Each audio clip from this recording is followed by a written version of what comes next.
চক্রান্তের বিরুদ্ধে জনগণ এক হন। সাম্প্রদায়িক সম্প্রীতি বিরোধী ছাত্র যুব সংগঠন দিচ্ছে না। চারটি বামপন্থী ছাত্র যুব সংগঠনের ডাকে আজকের এই মিছিল।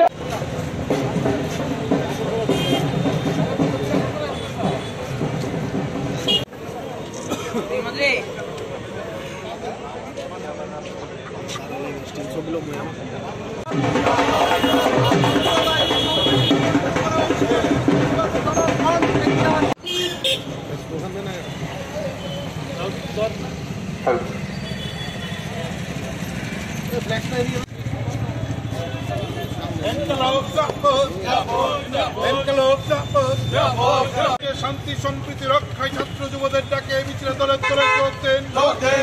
এসএফআই-টিএফ বিনষ্টকারী মন্ত্রী সুধাংশু দাসের বিরুদ্ধে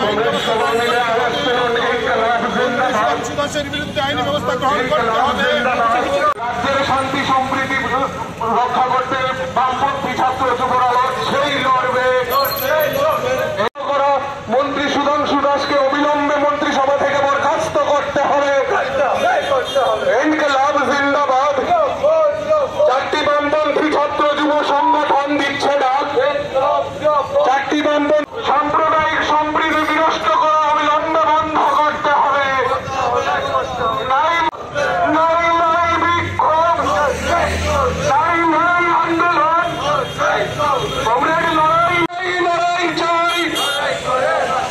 রাজ্যের শান্তি সম্প্রীতি রক্ষা করতে চারটি বামপন্থী ছাত্র যুব সংগঠন লড়ছেই লড়বে। রাজ্যের শান্তি সম্প্রীতি রক্ষা করতে চারটি বামপন্থী ছাত্র যুব সংগঠন লড়ছেই লড়বে। শান্তি এবং সম্প্রীতি রক্ষার আহ্বান জানিয়ে তার পাশাপাশি রাজ্যের একটা সাম্প্রদায়িক উস্কানি প্রতিদিন শাসক দলের পক্ষে দেওয়ার চেষ্টা হচ্ছে। কোনো কোনো জায়গায় এই উস্কানির ফলে বিভিন্ন অশান্তি তৈরি হচ্ছে।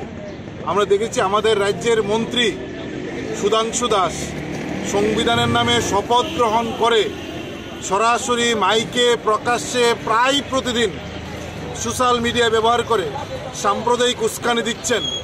শুধুমাত্র উস্কানি না, মন্ত্রী সুধাংশু দাস সংবিধানের নামে শপথ গ্রহণ করে সংখ্যালঘু অংশের মানুষকে মারার জন্য পর্যন্ত প্ররোচিত করছেন। এবং গত কয়েকদিন আগে পেটের জ্বালায় ক্ষুধা নিবারণের জন্য বহিরাজ্য থেকে এই রাজ্যে আসা এক ফেরিওয়ালা যুবককে, যিনি অন্ন বস্ত্রের ব্যবস্থানের জন্য সংস্থানের জন্য এই রাজ্যে এসে ফেরির কাজ করছেন, সেই ফেরিওয়ালাকে মন্ত্রীর নির্দেশে পেটানো হয়েছে।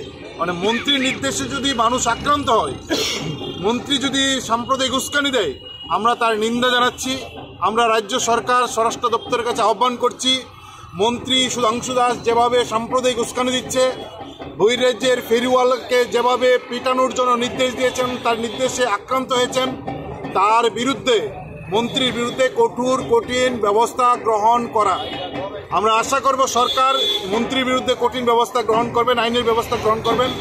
যদি মন্ত্রীর বিরুদ্ধে ব্যবস্থা গ্রহণ না করেন, তাহলে প্রমাণ হবে যে সরকার সাম্প্রদায়িক উস্কানিকে এবং এই গুন্ডামিকে, ফেরিওয়ালাকে যেভাবে মেরেছেন, এই ধরনের আক্রমণকে সরকার প্রশ্রয় দিচ্ছেন এবং সরকারের প্রশ্রয়ে এই ধরনের কাজ হচ্ছে। আর যদি সরকার তার নীতি, তার নৈতিকতার দায়িত্ব পালন করেন, দ্রুত মন্ত্রীর বিরুদ্ধে আইনি ব্যবস্থা গ্রহণ করবেন। এবং এই আইনি ব্যবস্থা গ্রহণ করার দাবিতে আমরা আজকে এই মিছিল ছাত্র যুব এসএফআই, ডিএফআই, টিএসইউ, টিএফ এই মিছিল আহ্বান করেছি। এই মিছিল আমরা এক্ষুনি শুরু করব।